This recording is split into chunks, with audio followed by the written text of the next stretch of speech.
Pagkatapos ng 100 taon, lahat tayo ay nakalibing na. Amen?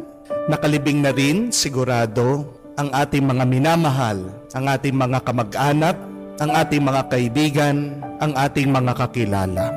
At pagkatapos ng 100 taon, iba na rin ang mga tao na nakatira sa ating mga bahay, sa ating mga tahanan na kung saan pinaghirapan nating pagawa at patayo. May mga ibang tao na rin ang magmamay-ari ng mga bagay ng ating mga inipon. Pagkatapos ng 100 taon, ang kotse na binayaran natin at inutang, wala na rin. Maaaring ito ay scrap, lata na, tinapon, o baka inilibing na rin. Pagkatapos ng 100 taon, yung ating trabaho na pinagpaguran, ini-stress, palaging iniisip, binigay na sa iba. O maaaring ang kumpanya na ating pinasukan ay wala na rin. Pagkatapos ng 100 taon, yung mga kaaway natin na kinaiinisan, nakabaon na rin. At pagkatapos ng 100 taon, kahit ang ating mga kaapu-apuhan, hindi man tayo maaalala, makikilala, o matatandaan.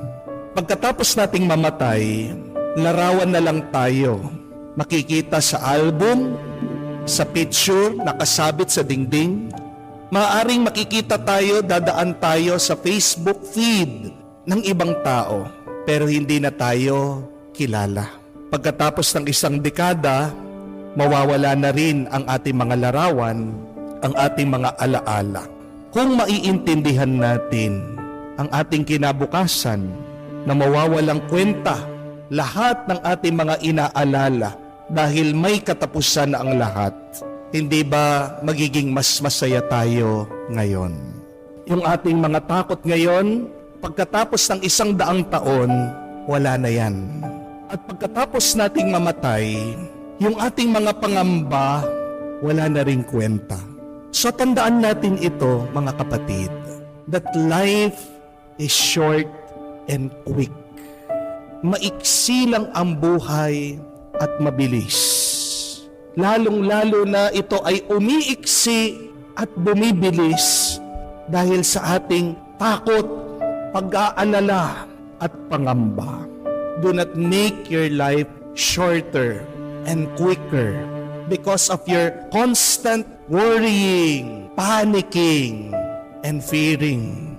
Baka sa huli, magsisi ka na inubos mo ang iyong buhay sa kakaisip at sa pag-aalala. Jesus is challenging us to live life to the fullest, to make most of our life here on earth. May katotohanan ang kasabihan that if it doesn't matter in 5 years, then don't spend 5 minutes on it. Kung walang halaga yan, walang kwenta, pagkatapos ng 5 taon, huwag mo sanang bibigyan ng 5 minuto sa kakaisip mo. Kaya din po si Jesus, palagi niyang utos sa atin, huwag kayong matakot, huwag kayong mangamba. Kasi ang ating mga problema ay mawawala din sa kinabukasan. We should not worry. Why? Because as Jesus explained, we have a loving God, the Father in heaven, who loves us deeply. And since we have a God who takes care of us, who provides for our needs every day, why should we spend 1 second worrying? Sabi nga ni Jesus, kahit na ang mga hayop na lumilipad, mura lang na binibili, ay hindi pinapabayaan mamatay ng Diyos. Tayo pa nga mga tao na ginawa sa muka at wangis niya. Tayo pa kaya mga tao na tinatawag niya mga anak.